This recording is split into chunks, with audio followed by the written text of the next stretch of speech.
I went through it. I'm going to Boeing here. It's an airfield, not next to Gateway, but it's next to Boeing Field. That's why I was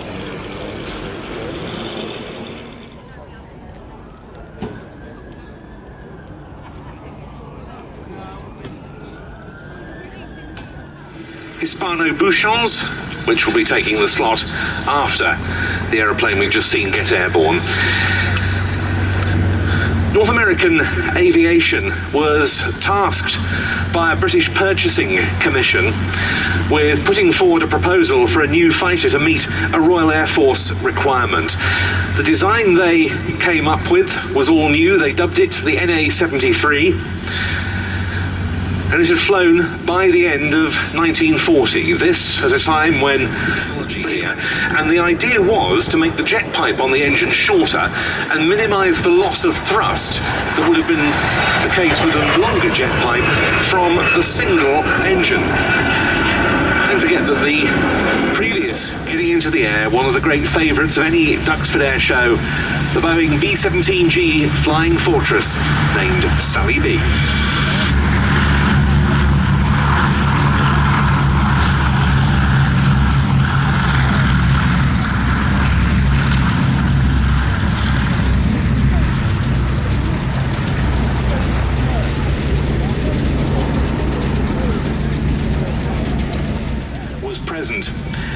And on the walkway up towards the American Air Museum can be seen a glass sculpture, a glass wall entitled Counting on British Soil and the End of World War II in Europe in 1945. And the scale of those losses, when you see them depicted in that way with the silhouettes of each of the aircraft concerned, is really quite humbling.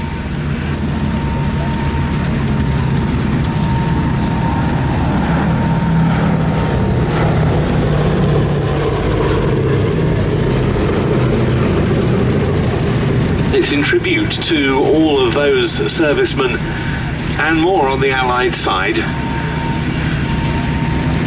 to which tribute is paid by the sole of the arrival of the 8th Army Air Force must have been quite something here in East Anglia, which back in the 30 degrees.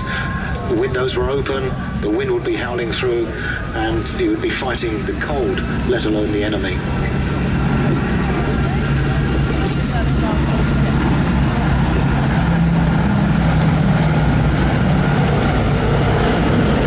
Crews aboard the B-17s as we see here, but also the other bomber type used by the 8th Air Force, the consolidated B-24 Liberator, didn't have a lot of personal protective equipment about their person, did they? The British RAF suffered was really, really dramatic. It's worth remembering, or it's a coincidental thing really, that the first attack was conducted by the 8th Army Air Force from Grafton Underwood up near Kettering, and the leader of that flight was actually Paul Tippett's, a name that would be familiar to you because he went on to pilot the Enola Gay, which at the end of the war dropped the bomb, the atomic bomb, on Japan.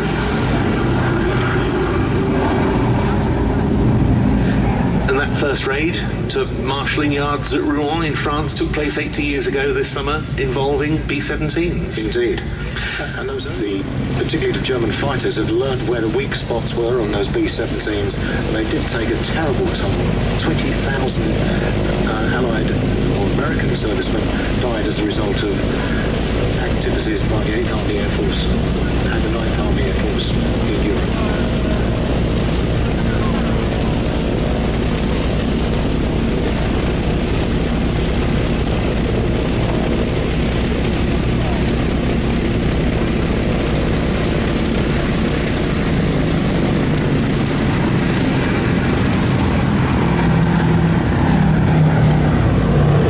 the aspects of the daylight bombing raids, of course, was that they were aiming for precision bombing.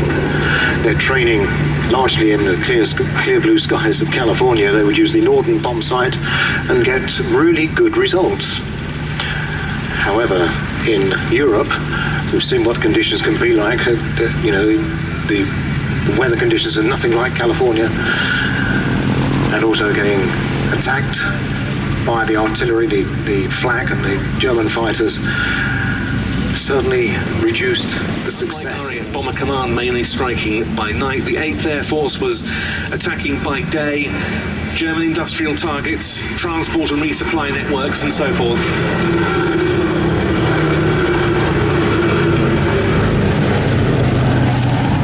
Even when long-range escort fighters, first the P-47 Thunderbolt and later the P-51 Mustang came along, obviously a higher degree of in that. The support given by members of the Sally B Supporters Club is absolutely crucial.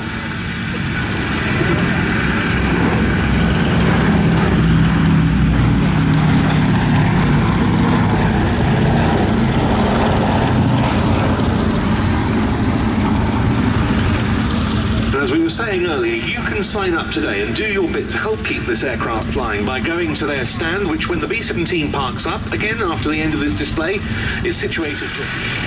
I'm talking, Colin, about the losses sustained by the B-17s. We need to remember this aircraft was named the Flying Fortress when it first appeared in 1935 because it was seen to be an incredibly heavily armed bomber for the day.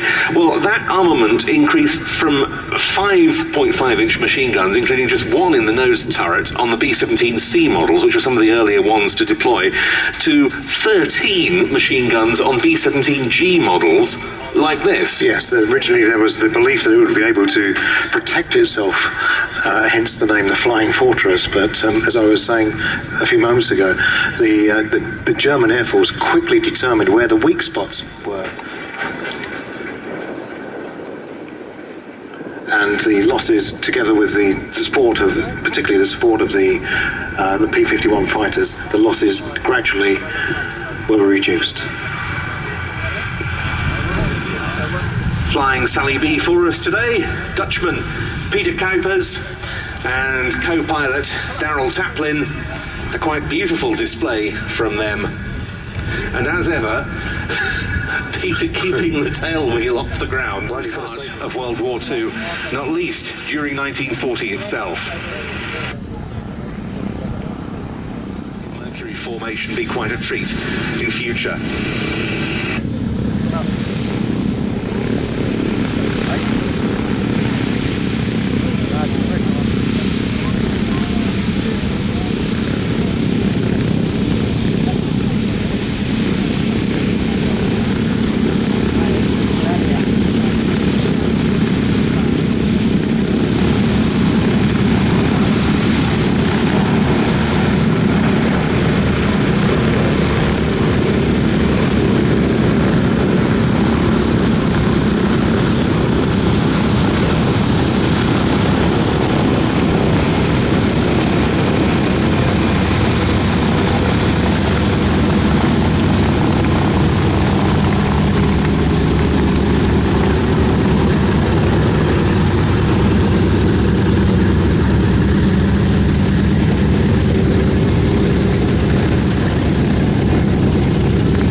Mercury engine, radial meaning of course that the cylinders are arranged in a radial pattern around a central crankshaft as opposed to an inline. That same year, gladiators of both number 263 Squadron RAF and the Norwegian military air arm were involved in the efforts to defend Norway against a German invasion. 263 Squadron's aeroplanes had arrived aboard the Royal Navy carrier HMS Glorious in April. After only a few days, they were evacuated because they had so many unserviceabilities among the aeroplanes. Flew them in Orkney in defence of the naval base at Scapa Flow.